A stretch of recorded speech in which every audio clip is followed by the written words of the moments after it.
Hello students, welcome to my channel. So students, अगर आप अपने बीए थर्ड सेमेस्टर में इंग्लिश लिटरेचर पढ़ते हैं तो आज की वीडियो में मैं आपके ऑब्जेक्टिव्स टाइप क्वेश्चंस बताने वाली हूँ आपके इंग्लिश लिटरेचर के।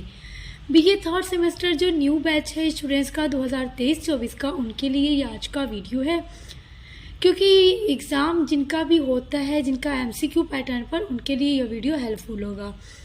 और मैंने इससे पहले भी वीडियो अपलोड की है आपके ऑब्जेक्टिव्स टाइप क्वेश्चन की, जो इम्पॉर्टेंट है। और आज देखिए यूनिट नंबर 1, 2, 3, 4 जो आपका है उससे मिक्स ये सारे क्वेश्चन हैं। तो किस तरह से आपके क्वेश्चंस आपके एग्जाम में आएंगे, कैसे कैसे आएंगे, चलिए देखते हैं। और आगे भी मैं आपके एमसीक्यू अपलोड करूँगी ताकि आप लोग अपने एग्ज़ाम की तैयारी अच्छे से कर सकें। और मैंने आपकी सभी क्लास को कंप्लीट करा दिया है, यूनिट्स को, तो आप उनको पढ़ सकते हैं चैनल पर विजिट करके। आइए चलिए देखते हैं। पहला क्वेश्चन है, व्हाट इज़ कैकोफोनी। तो कैकोफोनी क्या है? देखिए ये है soft beautiful sound, the opposite of euphony, loud noisy sounding word, B and C both. तो देखिए बी एंड सी बोथ, ये तीनों ही आपका करेक्ट आंसर है, ऑप्शन नंबर डी। अगला है, when is a cacophony not used. तो देखिए in poetry, in prose, in essays, in song. तो when is cacophony not used in essays, यानी कि एसे में, तो ऑप्शन नंबर सी आपका राइट है। नेक्स्ट है आपका, what does diction refer to. तो आप देखिए डिक्शन किसको रिफर करता है? Combining fiction and non fiction, rules, the author's word choice, the organisation of a writing piece. तो diction refer to the author's word choice, तो ऑप्शन नंबर सी आपका correct है। अगला है, what is the denotation of glee. Option देखिए, great delight, slight apprehension, a shore choir club, the feeling of flying on cotton candy। तो यहाँ पर आपका ग्रेट डिलाइट, ऑप्शन नंबर आपका एक करेक्ट है। अब देखिए अगला है आपका, what is the connotation of universal. तो अब इसमें आप अपना ऑप्शन देखिए, great, expensive, inclusive, slightly formal.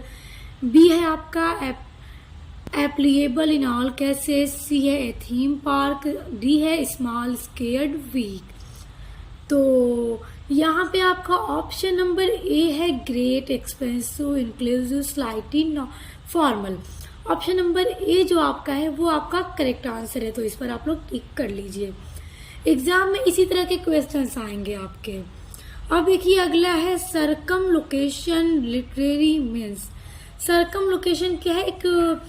इसका मतलब क्या है? आप देखिए ऑप्शन नंबर सी आपका है टॉकिंग अराउंड, यानी घुमा कर बात करना। तो talking around, option number C आपका करेक्ट है। अगला है, which is an example of a slang euphemism. देखिए इसमें ऑप्शन है जी, पास्ड अवे, सी है कोलेटरल डैमेज, डी है आपका ज्वाइंट। तो यहाँ पर आपका करेक्ट आंसर है सी वाला, कोलेटरल डैमेज। तो सी पर टिक कर लीजिए। अगला आपका है, how many characters are in foil mainly used for.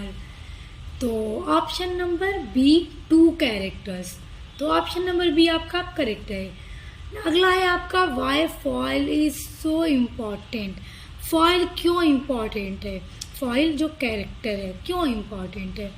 यहाँ पे फॉइल की बात हो रही है। फॉइल एक मैंने आपका लिटरेरी ड्रामा के टाइप है, इनको सभी को मैंने कंप्लीट कराया है, तो आप लोग पढ़ लीजिएगा कि ये होता क्या है, तभी तो आप सही टिक कर पाएंगे एग्जाम में।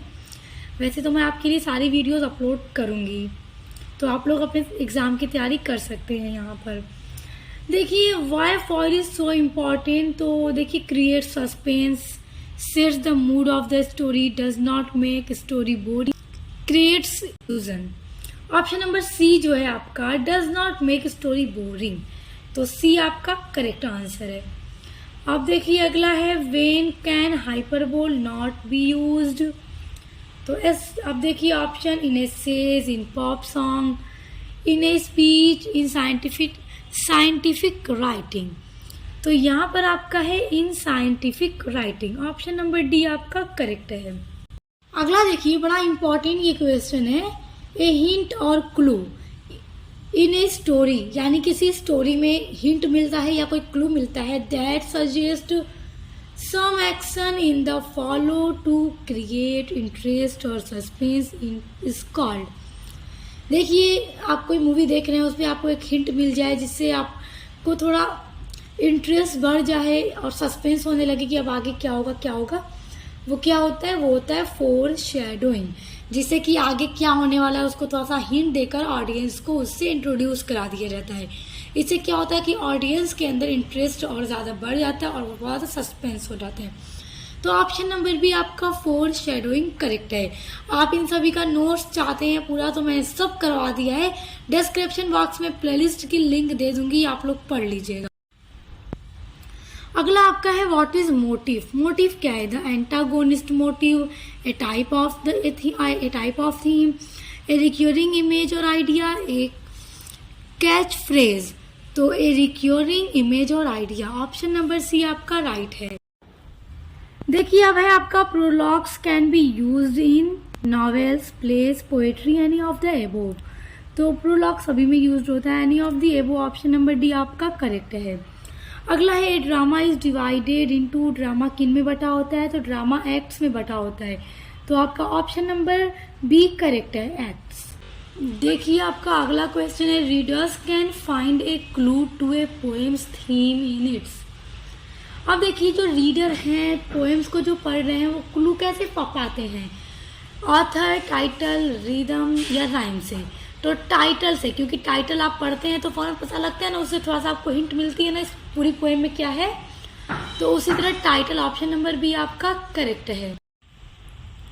A person who writes a drama is called, एक पर्सन जो ड्रामा को लिखता है वो क्या कहलाता है? तो play right, option number A आपका राइट है। अगला है hubris most nearly means. Hubris का क्या मतलब होता है? ह्यूब्रिस का मतलब होता है ओवर कॉन्फिडेंस। तो ऑप्शन नंबर ए आपका करेक्ट है।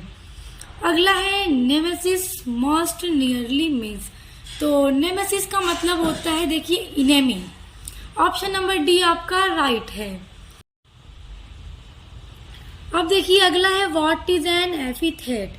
तो जो एपिथेट है वो है an objective or descriptive phrase.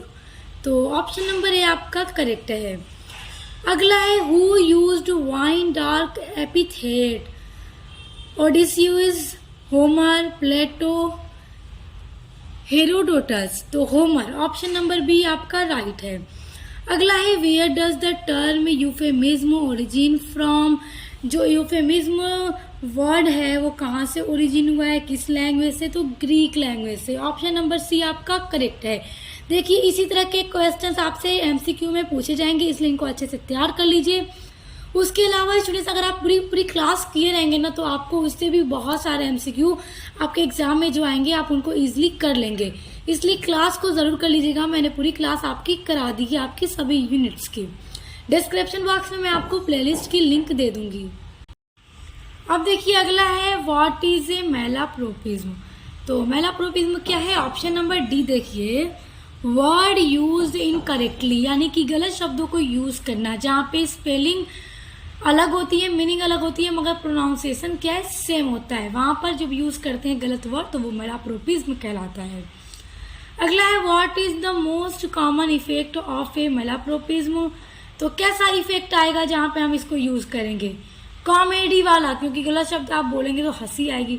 तो ऑप्शन नंबर सी कॉमेडी आपका राइट है। अब देखिए, अगला है what is a understatement. Understatement क्या है? A figure of speech, a word, a mime, a way of making things seem less important than really are. यानी कि कोई चीज जितनी खास है, जितनी इम्पोर्टेंट है, तो उसकी इम्पोर्टेंस से कम उसको वैल्यूएबल बताना।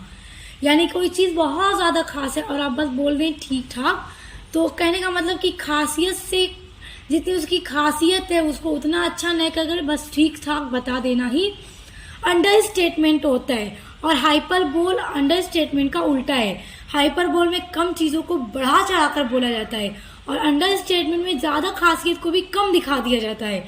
तो ऑप्शन नंबर डी आपका यहाँ पर राइट है।